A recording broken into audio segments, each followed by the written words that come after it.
Joined now by the CEO, Xavier Campbell. Xavier, welcome. Thanks, Jules. First of all, tell us about Soul Republic.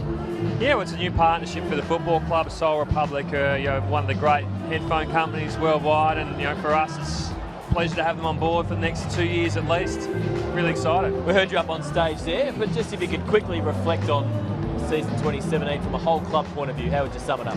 I think predominantly really positive. It was sort of, we spoke with both of you, there's a lot of unknowns about what our year was going to look like, and to have got through the year in the way that we did, develop further talent, to seeing the returning players hit some form predominantly, it was really positive, and to play finals football probably exceeded where we thought we were going to be.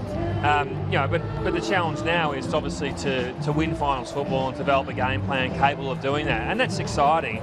But I think from where we sat at the start of 2017 to now, really happy, and the membership has been phenomenal, like it has been over the last 4 or 5 years in particular. But to reach that number, our budget was 65,000. That's what we're aiming for. That was our target. To get to almost 68,000 was a huge achievement. You touched on the AFLW and the disappointment of not getting a licence. How does it look for the next 2 or 3 years as you build up to the next opportunity?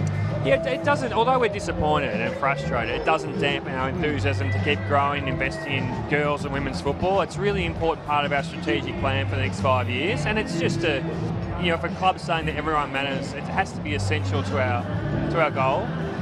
So I feel like if we do everything really well, we keep investing, and we're big focus in Northern Territory and remote communities, in particular Tiwi and West Arnhem are our real focus areas, as well as the northwest of Melbourne.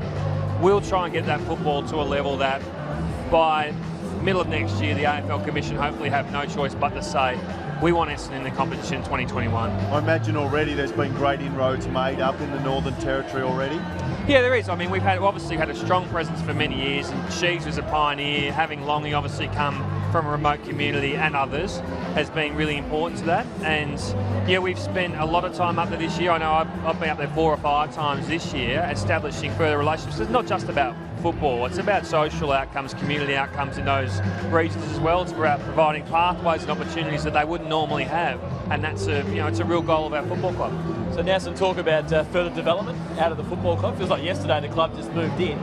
What are the plans going forward to Yeah, we've got a bold facility? ambition, and I guess this year it's very much, I know personally, it's about focusing on growth initiatives. It's focused on the future, and this has been an exciting project for so many of us to work on. That what does, by our 150th anniversary in 2021, we want our facility to represent the master plan, and that master plan is an expansion to the east, I think it is, where we hope to build really strong women's change rooms, leadership academy, next generation academy. There'll be a Hall of Fame facility there, which Windy Hill, we had a fantastic Hall of Fame. We want to replicate that and go even bigger out there. We hope to have a big glass atrium, manage a lot of functions there, but showcase the Essendon heritage and culture, which has a 146-year-old football club, and there's not many sporting clubs around the world that are that old.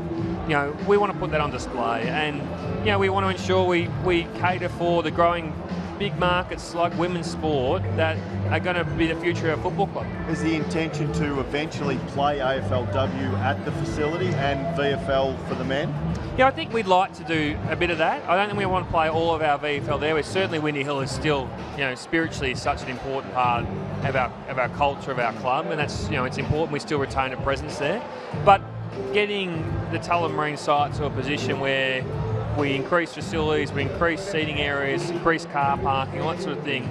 I think the ambition with Melbourne Airport as a great partner of ours is to play some VFL games and AFLW games out there in due course. What about the fixture? It comes out later this month.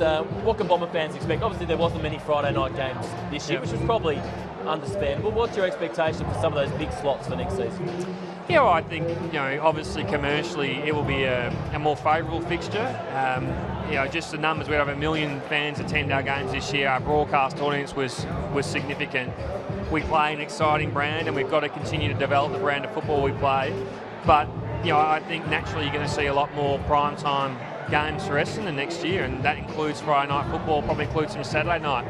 But as a footy club, we still want a good balance. The family-friendly slots are still really important. They're incredibly valuable, weren't they? The 110 on a Sunday was so well attended by the Essendon fans. And we are a club that caters for all our members, and we wanted to get that good balance. But Sundays is such a great experience with the kids. You know, kids come out in the ground, there's face paint, there's all these different activities, and a lot of the time it's their first foray really into what AFL football's like, so we don't want to lose that either. What about the breakdown of MCG and Etihad going forward? Currently 7-4.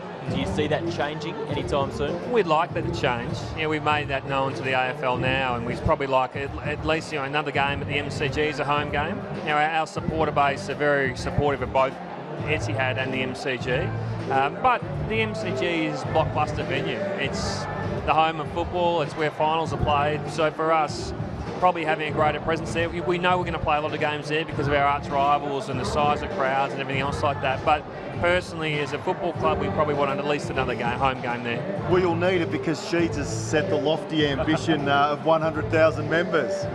Possible? Was he want next year or does he want 2021? They wanted it this year, so you're behind the 8 ball. No, I mean, Sheeds is an icon. Sheeds is a revolution. Sheeds is, he's been fantastic for our football club, and there's not many things, when he says he wants something to be big, his track record was pretty good. Yeah.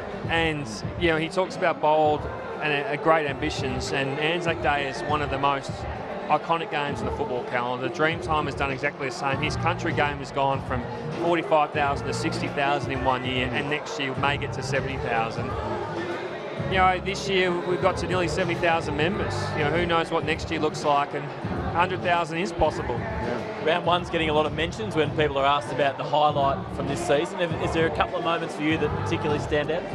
Well, I don't want to conform to everyone else's view, but I was saying to my wife tonight, was sitting there and we saw the footage again in round one, and the roar from the Essendon fans when the players ran out, that would be a moment that, a similar way to Zarak's goal against, on Anzac Day 2009, I think it was. Like, they're iconic moments.